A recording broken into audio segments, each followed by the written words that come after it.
Welcome back to the Crooked Spine Show. Today's talk is with students at Cal State San Marino College. What they do is brought these kids from different schools, high school kids, understand how to look at different professions in healthcare and how to seek what they want to do. How do they care for people? Like my one talks to, I talk about these students is how to really care in healthcare. Part of that's going to be how to, if you want to call it equation, how to become top 5% in your profession, how to work for free and why that's important, importance of your character reputation now, along with how to relax your brain and body to absorb material, do well in school at this point, even down the line too as a professional. How to be liked, and why that's important not only in school and also work, but also in volunteer service, and also bedside manner, which is very important, bedside manner, all right? Also how we learn and how to find your profession, maybe healthcare or something else. Again, my talks allow these students over time to get the idea of what it takes to get through healthcare and through the system to become a doctor, a lawyer, a nurse, assistant, whatever you want to do, all right? So again, the show has the highlights for 1, 2 in the podcast and also the show notes. If not, go right to talk and I'll hear from you afterwards.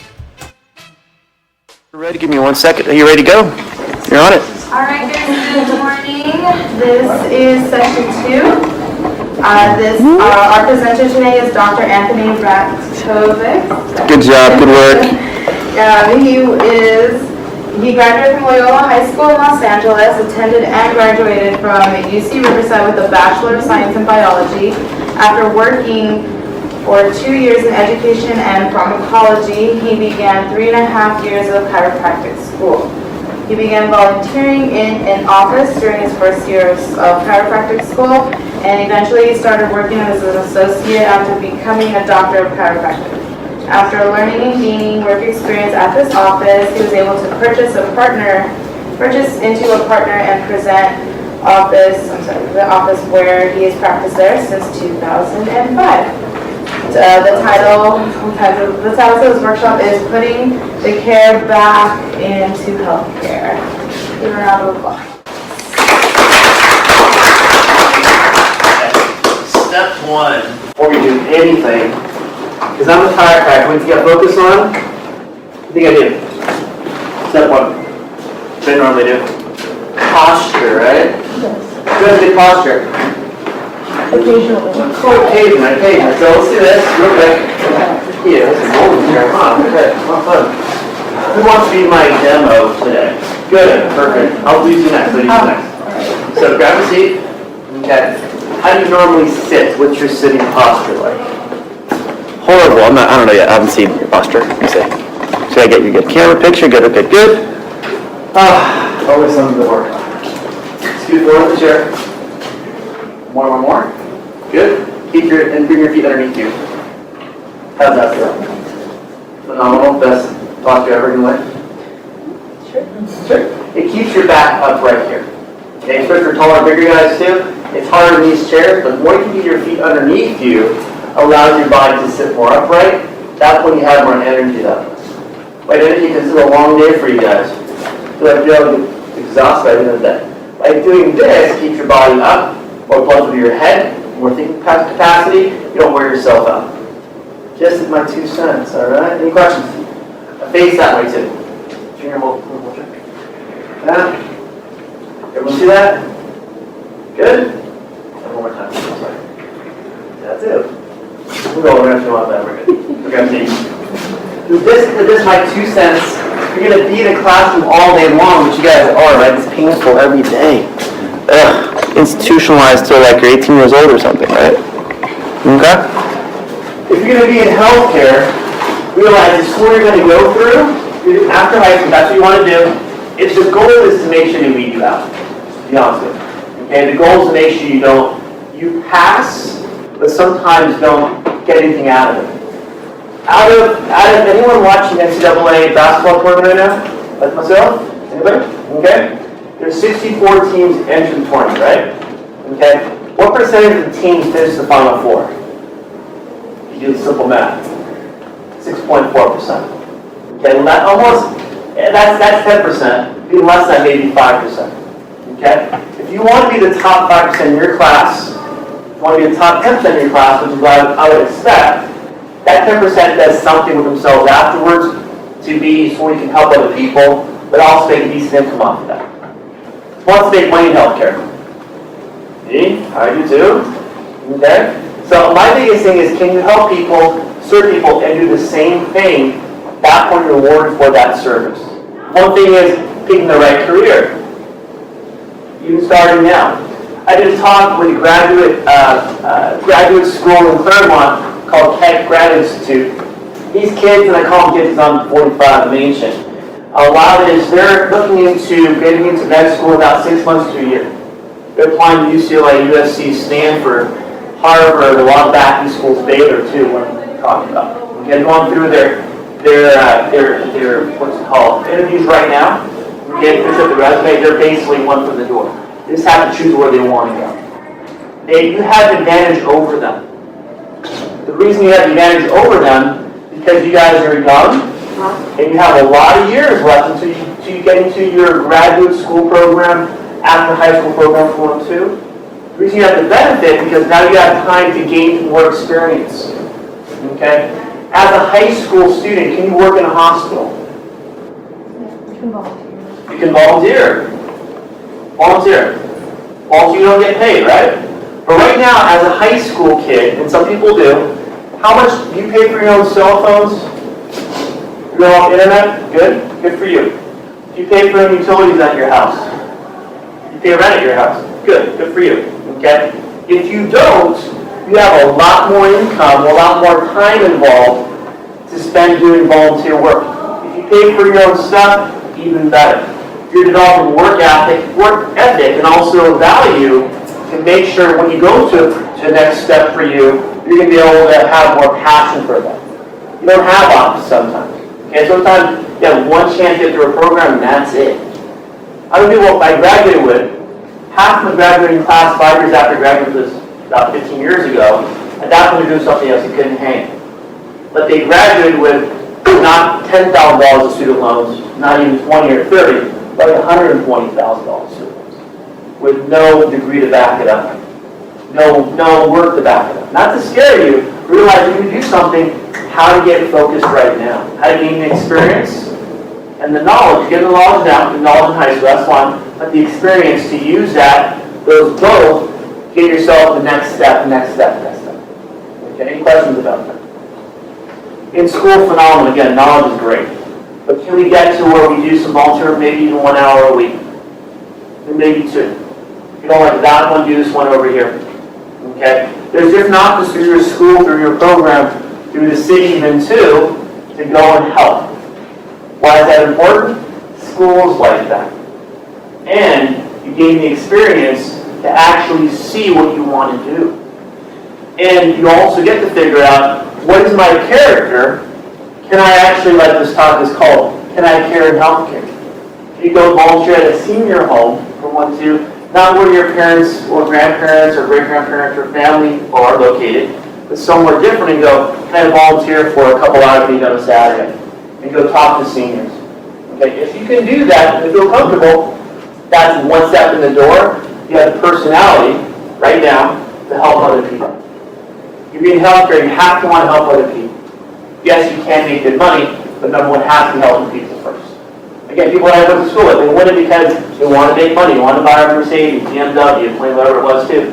That was enough, so they couldn't hang with understanding you have to help people first.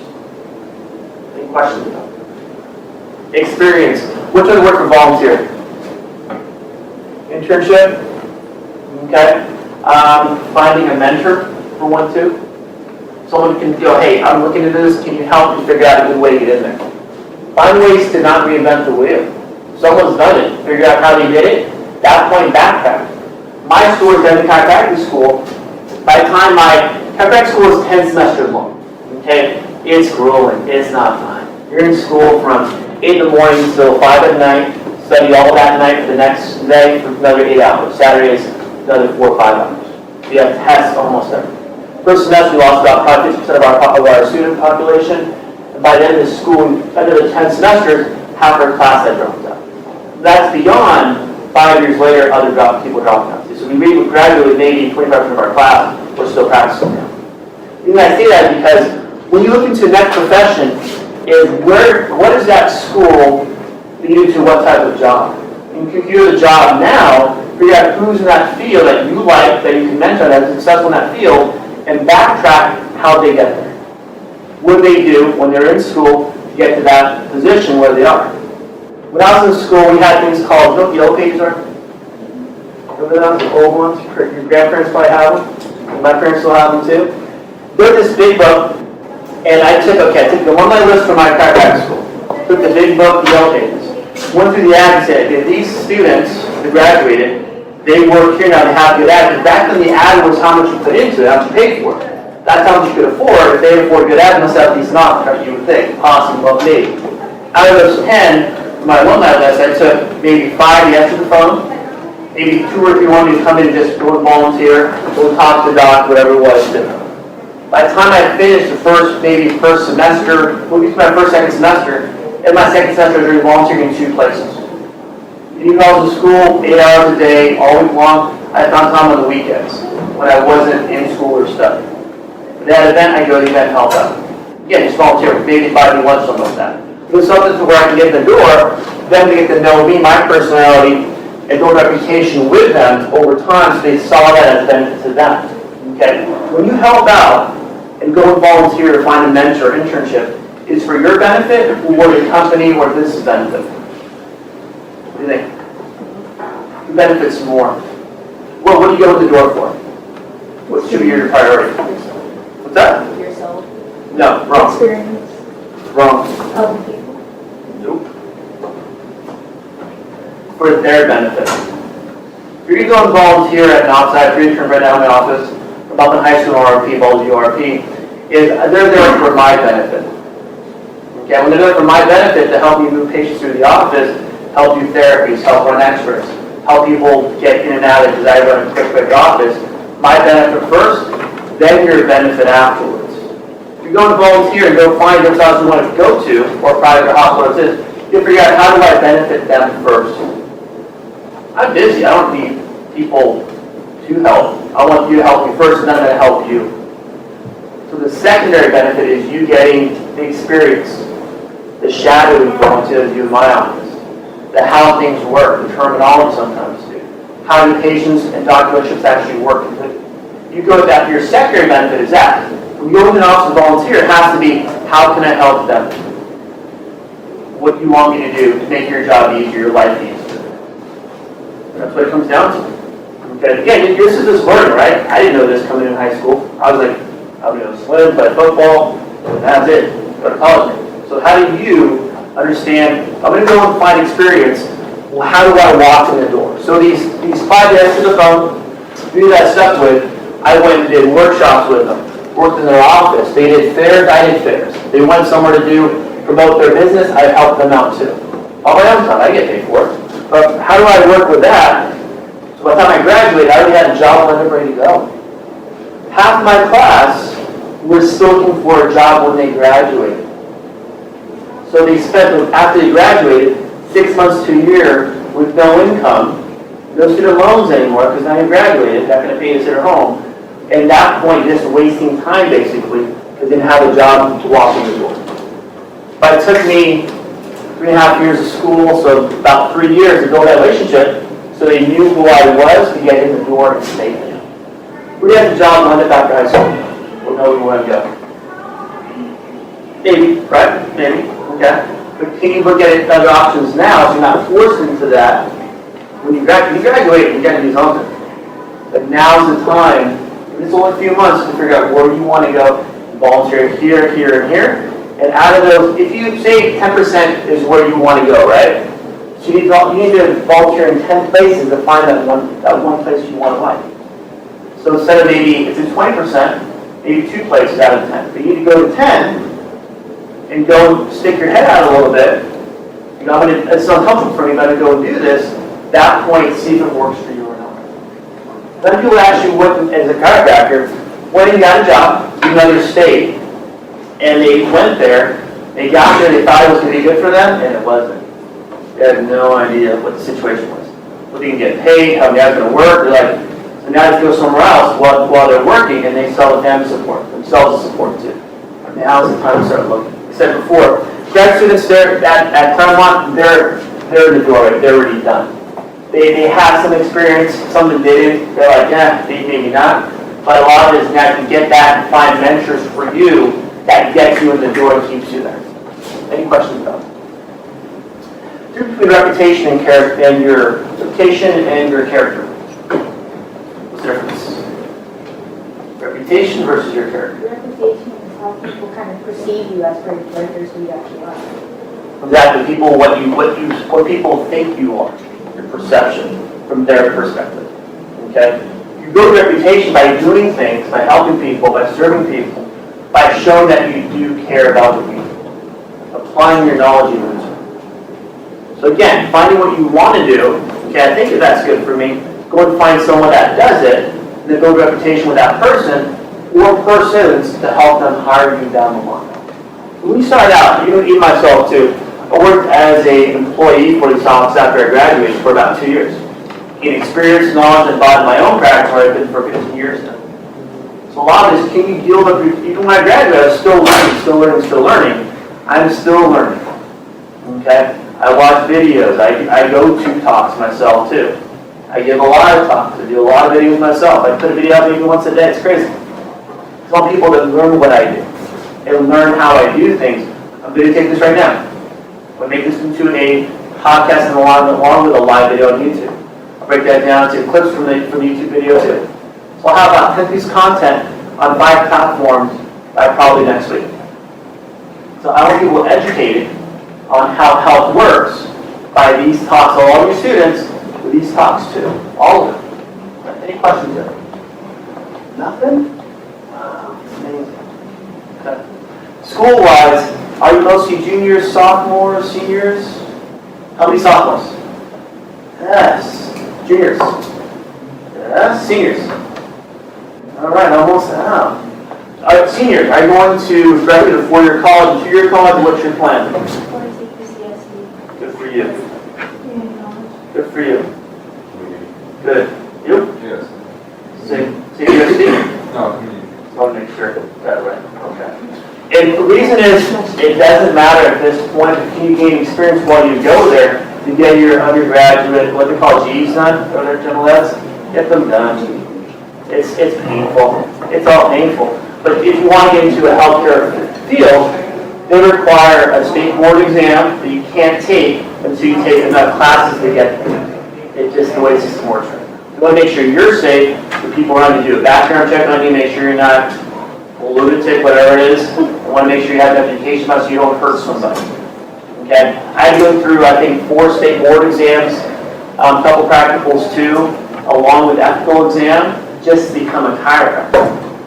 And now the state health department, what their job is, state health department, is to make sure I'm safe with my patients. So we can call up on tomorrow and go, hey, but this chiropractor guy, he's crazy, he does these crazy videos. They'll come down and go, what are you doing? I'm like, nothing, I'm sorry. Your job is to protect me from, or patients from doctors like myself. So realize you have, once you're in the healthcare field, you still have to be accountable to yourself for one, but also to people around you. You have to make sure you treat your people well. Okay? Talk about exercises too. All my patients, what I do with them is make sure they do routine exercise. Why is exercise good? Exercise is not good. Anyone look at exercise? No, right? Human body. How long has the human body been around? Think. How many years do you think? 2,000 years? Even longer maybe? Depends on what religion you belong to. But genetic-wise, human body's been the same for about 2,000 years. So it requires 2 things. But one thing is motion for sure. Okay, hunters and gatherers, right? Our ancestors, cave people, whatever they call it, indigenous people, hunters and gatherers. Either hunt or they gather vegetables, fruits, and berries, whatever they call them. Okay. Our days are not different. Even though we sit in a chair all day, right? We talked about posture. You want to make sure you move enough. The reason we move enough is when our nerves are firing from our joints, from our body, okay, those nerves fire your brain. When there's motion, the hormones in your body changes. When you don't move, the hormones also change too. You guys know what serotonin is, endorphins? Okay? If not, you'll figure it out in a second. Do you know what catecholamines or cortisol is? Okay. Catecholamines and cortisol are your stress hormones. they fire when you watch a scary movie. What's a big scary movie out there right now? Is there one out there, or there's no more left? They made them all. What do you think? Us? Yeah, like ours last year, she liked it. She likes scary things. Okay? So there's us, right? If you watch that movie for the first time, you know what it is. You're like, oh my God, what the heck's this? For that split second, maybe, you'll have a higher heart rate. Your eyes will get very constricted. Your eyes will, your vasoconstrict. Your blood pressure goes up. And you maybe can't breathe for a second. It's called a scary movie. What happens in that instant, like hunts and gathers, sometimes you're chased by a saber-toothed tiger, your body had to get the heck out of there. Okay? Or it would freeze like a rabbit. Or a deer in the headlights, right? That's your fight or flight response to your body. The reason it is, when it works well, your body stays healthy. This works better, more material long term, so these classes become easier for you. Short term, when you're under stress, catecholamines, cortisol, stress hormones increase. It gets all the blood to your extremities, your hands, your feet to get the heck out of there. It gets your senses really tuned in to what sounds are around you. Where is the saber-toothed tiger coming from? Where can I run? Well, where can I run faster than Jimmy because he's slower than me? I don't know, whatever works.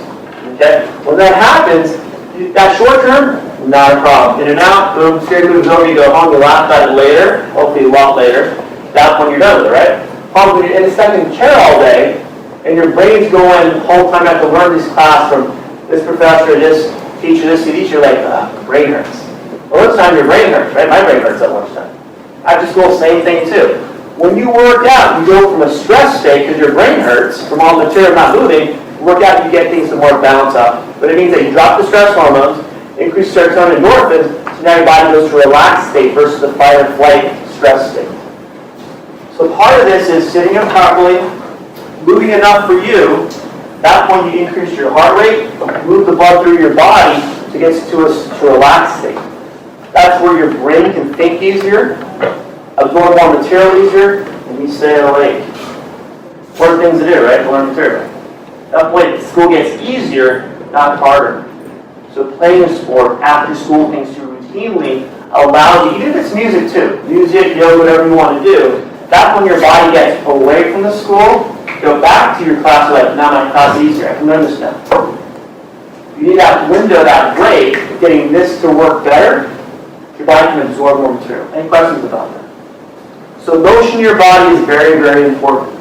Motion for me is more of, in my patients is, how do I get their spine to move better? People come to my office with bad back pain, bad neck pain, bad headaches, bad leg pain, bad hand, arm, hand weakness, and numbness. They can't work because that's something. Okay? Flexibility, they even go to school sometimes too. Can't sit in the classroom all day. Or have to work too, or even drive with them.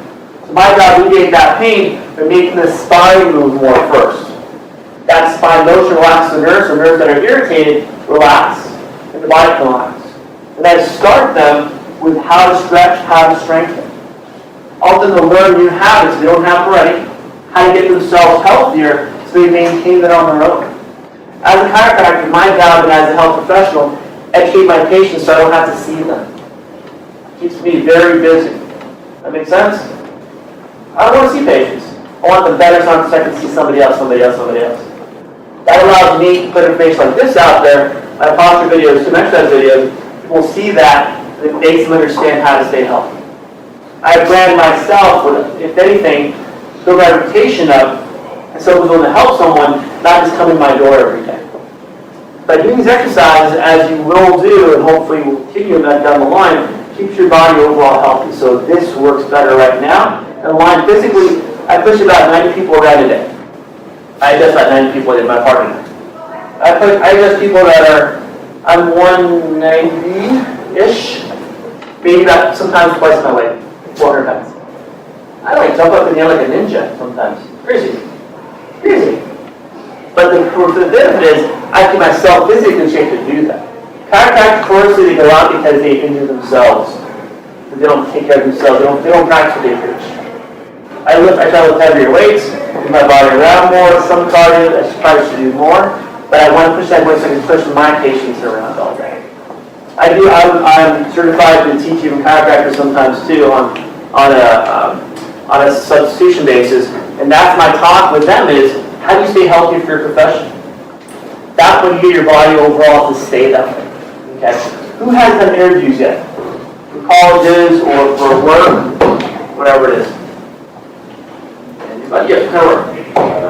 Right now I'm working at a bowling alley, but I did an interview at the college before. Good. How did you interview? Good answer. When you interview with someone, do you look them in the eye? Right? You shake their hand with a firm handshake, which is their firm. When you're talking to them, do you do exactly that? Do you do this the whole time? Why? Sure, Engage, and also it's mimicry. Like attracts like. If I do this, and I said, does that make sense to you? And you start nodding your head just out of instinct, they go, I guess I get it. It's everything. Okay? You want to make sure if you're going to interview for jobs like that and everything else too, you come in with an idea of what they want for 1, 2, how to help them first, and then the benefit is you get the experience while you're there. Okay? When you interview, say this. Let me move the camera for a second so I can see myself. Only have a few minutes left, they're going to cut me off. Sad. Here. Use the chair. Good, right here.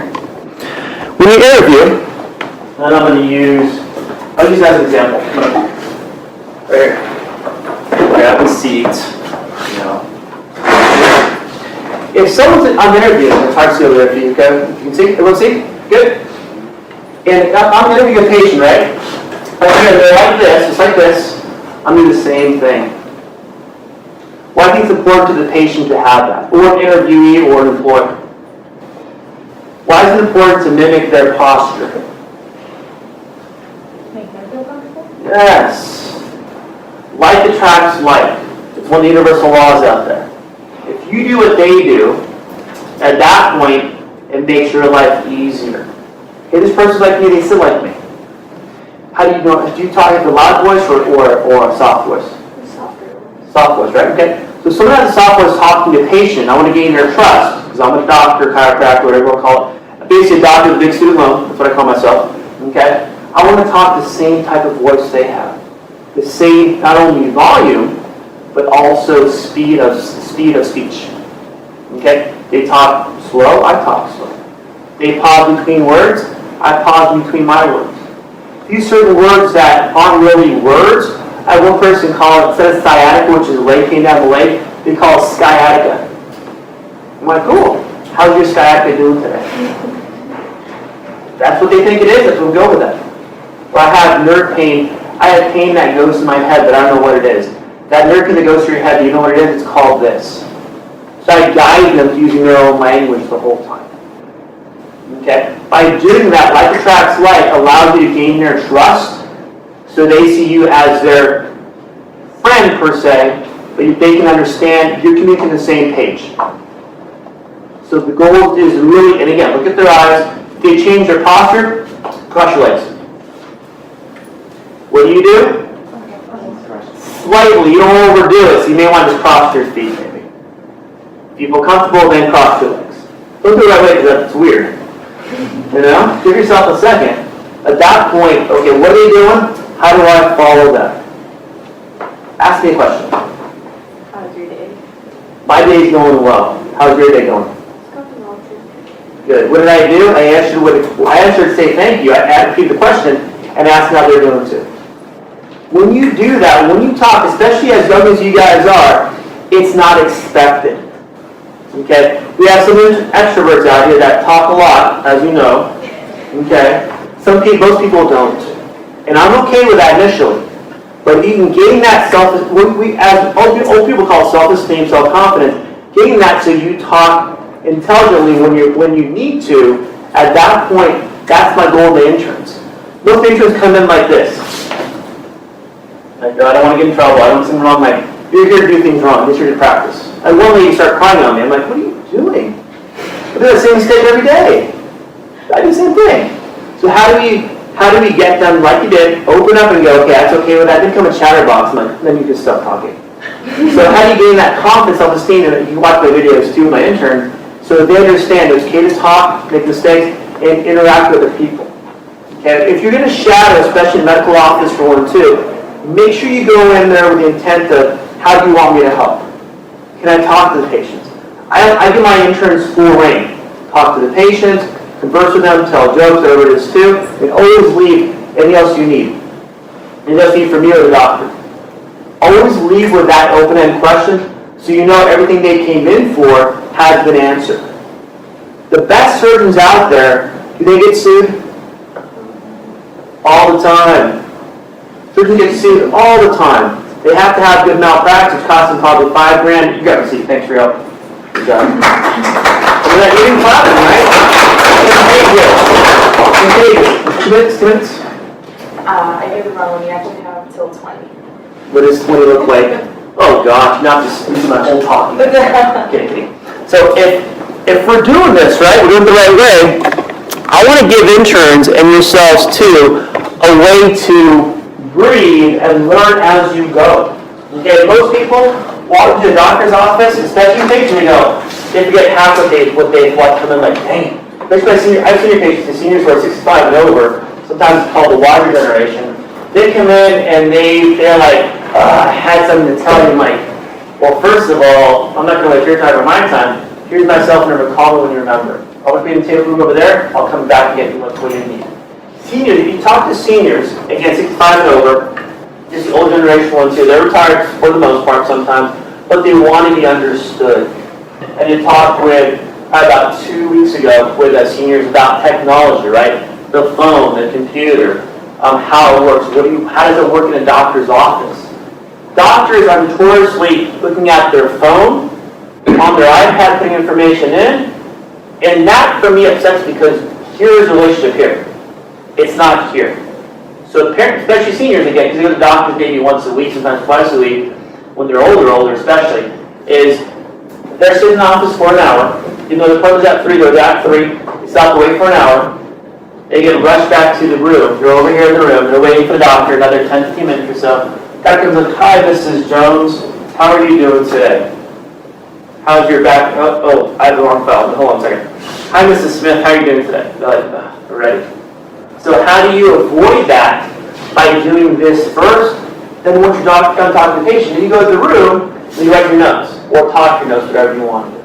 I for some reason, I'll go to a room, and I haven't seen Mrs. Smith for about 3 weeks. Have your trip to Florida, go with your cousin Johnny. I don't know where it is, somewhere up there. But over time, it takes time to get that. When you walk through, you know the person's history, you know the person's name, you know where they came from, you know what their expectations are. What I tried to do with them last week, and what I tried to give them this week in your head. But it takes time to build that experience where it becomes unconscious. That's just time. Don't worry about that now. But can you follow or shadow someone who does that when they do this, not this the whole time? Patients want to be perceived as understood, but also in their own mind understood, but also you understand them completely. Sometimes I walk in like, I forgot that. Okay. But at least they feel like they're being understood what I'm saying, so I understand how to help them in the future. Any questions about it? Most doctors spend maybe 3 minutes with a patient, and yet the relationship becomes even worse because they spend 3 minutes with the patient. I spend 3 minutes with my patients, and they get the best benefit out of it. Because I know what to do with them. There's no wasting time. If I can see 90 people a day, 100 people a day. It's not hard when you have a good system going. You understand what they need, walk through with that same expectation, get what they want, and get them out. Their time is valuable too. You have to go to an office and wait for an hour for a doctor. It's not because the doctor is good, because the doctor's staff is lazy. They don't schedule people well. My stepdaughter had knee surgery back in October. She sees like the prime doctor. He's probably watching until right up with me. A lot of it is they go because, well, it's an hour wait because he's so good. No, he's just a lazy scheduler. His staff schedules people during his lunch break. He's not even there. What is that? Because he's that. No one's that good. You're there to serve patients. Okay, if you're not there to serve patients, you're putting them in disservice, I think. So go somewhere, and again, you're going to volunteer. Take 5 places. You might like 2 of them. You may not like any of them, so find 5 more. But give yourself time to go to different places and figure out, even if you have your own doctor, hey, I like this doctor. Can I come and volunteer at your office? You go see a doctor, or an urgent care. Even the school you're going to college-wise too, they have health centers. Go and volunteer there. Get the experience so you understand how that system works. The shadowing, the patient-doctor relationship is huge. You can't do that. It's not for you. It's not for you. But you're old enough to have the capacity to learn that experience. If it's your personality, to use that to your advantage, to gain a career, to get into a career, stay in the schooling to get the career, and then do well afterwards, financially and also for your own personal benefit. Okay. Any questions about that? Nothing? All right. College-wise, are people going to focus in the future, now, even right now too, on just getting a degree or also getting to a career? You realize going to getting to med school like these kids were in Claremont too, they've already done their 4 years of high school, 4 years of college, now 2 more years of grad school getting to a med school, which may be another 4 years, which may be another specializing more from 3 to 7 years. It'd be like 85 years old when they graduate, right? Or am I a bad mathematician? I have bad math. Okay? But don't be made out 30 years old by the time you graduate. You want to spend that type of time in school doing that, and the amount of money it takes. Right now, student loan money is free. You just got to apply, you get student loans, right? It's easy. But and then when you graduate, the problem is then you want the money back. Ridiculous. What do you want to do that for? Is that nice? So you have to make sure you find a career that you're going to get into, you can afford student loans back, pay them back over maybe a 5-10 year period. I'm still being on mine. That's the I'll pay it whenever I want to pay. A lot of this, can you do that over time so you don't pick a career like basket weaving or something that does nothing for you? Yes, it doesn't. Or something where some people call it art history major, which is fine, but what do you do with that afterwards? Can you figure out where you're going to go to college and why before you can go to college? That makes sense. Do you want to do that versus go? Don't figure it out from there. You don't. At that point, you find out where you want to go. And if it's not there, great, pick something around there. Nursing, even X-ray techs are getting paid good money right now too, as a starting position. And getting more experience. I'm still learning. So can you continue to learn wherever it is? So where do most people learn? In a classroom or else? Where else can you learn? Hands-on. What's that? What's that? Hands-on. Hands-on, right? Application. That's how I learn. I like to watch YouTube videos. People learn that way, by listening, by watching. Even podcasts too, or audio. Whatever you can do on your free time, can you do something at that point and learn while you're doing something else? I try to run the weekend or whatever it is still the weekend. I'll take my phone, put on a podcast, listen to a podcast. When you're going somewhere, when you're driving somewhere, do the same thing. What can you have in here to help you train for the next step, I had someone in my last talk I did for at CBU. She was wanting to be a veterinarian. So her free time, she watched YouTube videos on veterinarians. Watch shows, watch this. So she's learning as she's watching, some entertainment too, obviously, how to do that. What kind of situations they have, what kind of problems the animals have, and where she wanted to focus. Without the application, without the experience, without getting some outside education from your classes, it's going to be hard to find the career you want. Classroom, here in high school, at this level you're at now, the job is to make sure you graduate. That's it. That's it, right? How do you worry about yourself? Be selfish now. What classes do you want to focus on? What do you want to do? What kind of volunteer do you want to do? So the next step, I know where I want to go. Well, if you want to go to community college or 4-year college, great. What do you want to do afterwards? I get experience now, people looking at home too. If you're looking at home, you have time to go and volunteer. You don't have a lot of bills to pay for. I have like 5 cars, so my help my auto insurance alone is just someone's car payment, someone's house payment. Crazy. Don't do that to yourselves. Avoid that. Look on mistakes. Too many kids. Okay? Any questions there? Who watches videos on YouTube about what you want to do? Good. What do you watch? Psychology. Good. Why? I want to be a psychiatrist. And how many classes does it take to become a psychologist? Not a joke, it's just sounds like a joke, right? Yeah. How many classes? I don't know. A lot. How about units of outside, you call them internships or those hours too? A lot. Just say a lot. A lot. Plethora. That's a big word, plethora. Okay? Can you find a psychologist, psychiatrist now to go and volunteer, intern, watch their videos, exactly how to do what they want to do, what it takes. I did talk at a high school locally in my area, and we had it was a split room, so we had 30 minutes for me, 30 minutes for him. He was a psychologist. He was like, and his talk was, don't be a psychologist. It takes way too long schooling. He's like, I think it was for psychology, trying to talk kids into it, but it wasn't. A lot of us, he was like, it takes so many years of school, so many hours of schooling afterwards, get through so many intern hours. I'm like, what is he doing? But he was telling me, hey, it's not easy. We all want to help people, right? But you have to find something you can do and do for a long run. When you're a psychologist, people come and go, hey, how's it going? Had a great day today, I'll see you tomorrow. What do they do? You have to carry like what they have to carry for the rest of the day. So all we did right there, posture, everything else too, has to be on point. Okay? If you deal with their problems, they don't come in like, I had a great day today, I'll see you tomorrow. It's problems, problems, problems. You have to be able to handle that psychologically yourself, so you don't burn yourself out. Come home with your problems and you have your dog all day. You have a dog runs away. I run away too. So how do you get this? How do you look at the back end? Okay, when I became a chiropractor, mine is, what do people not like about chiropractors? That was my intro. What do people like about dentistry or dentists? I want to find what's the worst, what do they don't like, how do I avoid that so I can still do well over here? And what they don't like, especially students too, can I handle that and still like the profession? Because schools, what do psychology schools do, for example, not profession? If it's a graduate program for 1-2, what's the school's job? What's that? Teach it, but how do they get you in the door though? How do they get you to go to their school?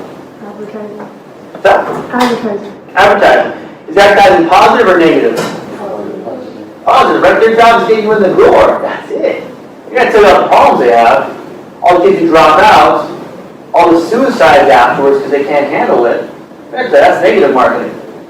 So you want to make sure you find out for yourself through people in that field that you know or can know or look up or call, and or people who are on Facebook, on Instagram, YouTube, whatever you want to call it. At that point, find out what the positive and negative is so you don't get sucked into just the positive, spend thousands of dollars, and now realize, oh, that negative, I'm out. People are graduate again. They're not doing chiropractic here, but they have been to, whoa, you have been knocked through every day. Hey, how are you going to pay this thing back, buddy? I don't want to be that person. Or you either, too. That's why you're here. Okay? Learn techniques, shadow, volunteer, whatever you want to call it, find a mentor. Find someone who's willing to help you. If they're going to help you, they're confident in their field. Very good. I like the 1 minute picture. At that point, confident in their field. If you're going to have to, again, you have to find people, you're going to have to search for several people. That one, not confident, that one, no, I don't have time to give up. Don't shadow with them. Avoid them. They're the negative. Find someone who likes their profession, find out what you want to do. At that point, go and help them first, and then they'll teach you what they do, because they're confident what they do. All right? Any other questions, answers, statements? Good? You can find me on Facebook, Instagram, YouTube Chiropractic, anything out there if you want to. Call me, text me, whatever. I'm going to shadow if you want, if you have a break. I had kids come in this last week because they're at a Claremont, they came and volunteered. If you guys can let me know. Have a good rest of the day, guys.